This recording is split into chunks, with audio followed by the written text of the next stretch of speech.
In today's video, we'll be diving deeper into CSS. First, let's review some important concepts from CSS Part 2.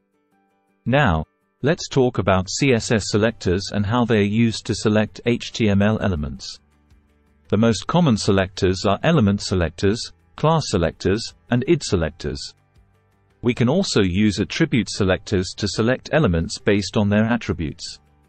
Another important concept is the box model, which defines how elements are displayed and sized on the web page.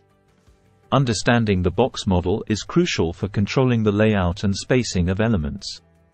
CSS properties like width, height, margin, and padding allow us to manipulate the box model.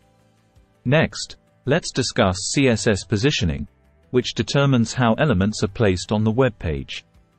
We have different positioning options such as static, relative, absolute, and fixed. Flexbox is a powerful CSS layout model that simplifies the task of creating flexible and responsive layouts. CSS transitions and animations add dynamic effects to web pages, making them more visually appealing. We also have pseudo-classes and pseudo-elements that allow us to target specific states and generate content. Typography plays a crucial role in web design, so we'll cover CSS properties like font family, font size, and text align. CSS gradients and backgrounds are useful for adding color and texture to elements.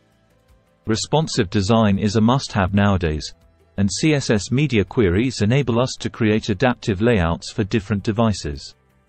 Lastly, we'll touch on CSS frameworks like Bootstrap, which provide pre-designed CSS styles and components for faster development. That wraps up our CSS Part 3 video.